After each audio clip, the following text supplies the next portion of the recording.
Welcome to The Explainer. Today, we're diving into a really wild theory called the void dynamics model, or VDM for short. And let me tell you, it's a big one. It's just something that could completely flip our understanding of reality on its head. The idea that time, the way it always marches forward, might not be real at all. So let's start with the big question. For more than 100 years, there's been this massive contradiction at the heart of physics, this ghost in the machine, that's kept us from having a single, unified theory of everything. Is the difference between the past and the future a real fundamental part of the universe? Or is it just some kind of stubborn illusion, something our own minds cook up because we can't see the whole picture? All right, so the story really kicks off with this deep, deep conflict. You can think of it like a crack running right down the middle of all of modern physics. It's basically a tale of two completely different sets of rules trying to describe the same universe. On one side, you have what the VDM project calls the JLIM. Now, this is the world of quantum mechanics. Down at that tiny, fundamental level, everything is perfectly reversible. Seriously, if you filmed particles bumping into each other, you couldn't tell if the movie was playing forwards or backwards. Nothing is ever truly lost. But then, there's the MLIM. That's our world, the world we live in. And here, time has a very clear direction, an arrow. Eggs smash, but they don't unsmash. Ice melts, but you never see a puddle just decide to freeze back into a perfect ice cube.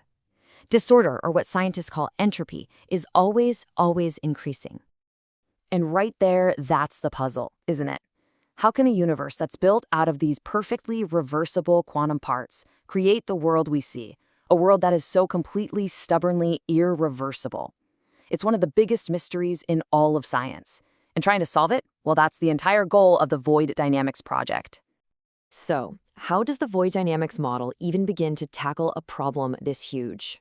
Well, the VDM isn't just some clever idea someone had in the shower. It is a massive, highly structured research program that's trying to build a whole new foundation for physics, literally from the ground up.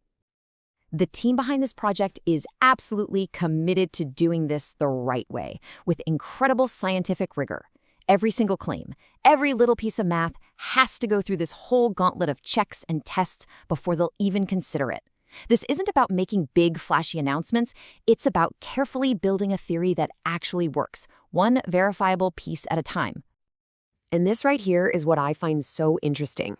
It's how they keep themselves honest. The VDM project actually uses a tier system for their own ideas, all the way from T0, which is just a concept, to T9, a fully proven theory. You can see right here that some of their foundational ideas, like these Metriplectic structure checks, are at Tier 3. They've passed the first round of tests. But the really grand ideas, like their A8 conjecture about the entire cosmos, well, that's still way back in the proposal stage. It's a roadmap built on transparency and rigor. So all of this incredibly careful, rigorous work led the VDM team to a breakthrough that was honestly stunning. Imagine you're trying to find the peak of a mountain, and you send out 3 teams from 3 totally different valleys, and they all arrive at the exact same spot. That's when you know you found something real. So, the team came at this from 3 completely independent mathematical angles. First, they used something called the quantum geometric tensor, which is a way of looking at the shape of quantum states from the top down. Second, they used a bottom-up approach they call Schrödingerization, which is a way to build quantum laws from classical ones. And third, they used a kind of universal translator called contact geometry. And here's the crazy part. Even though these are totally different fields, they all pointed to the exact same mind-blowing conclusion. And this is the punchline. The VDM theory claims that what we experience as the arrow of time, the dissipation, the increasing entropy, the broken eggs, it's not fundamental. It's not the real story. Instead, it's just an emergent effect, almost like a trick of the light, that only appears when you look at a much deeper reality from a limited perspective. Okay, so what kind of new picture of the universe does this paint? Well, the central idea, the core metaphor of the entire VDM unification plan, is the idea of a shadow.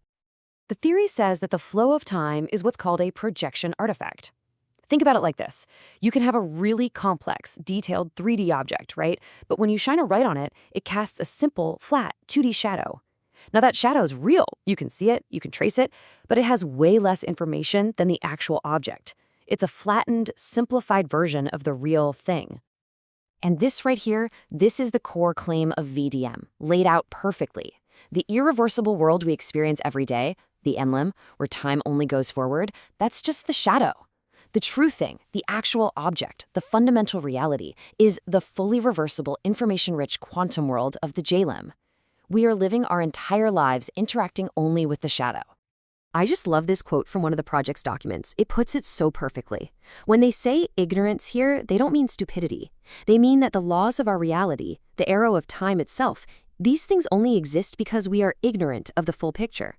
We literally can't perceive the true infinite-dimensional quantum state of things, so our limited perception creates a simpler reality for us, a reality where time has to move forward.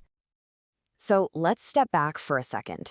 If this theory actually holds up, and we gotta remember, a lot of it is still being tested, the implications are just staggering.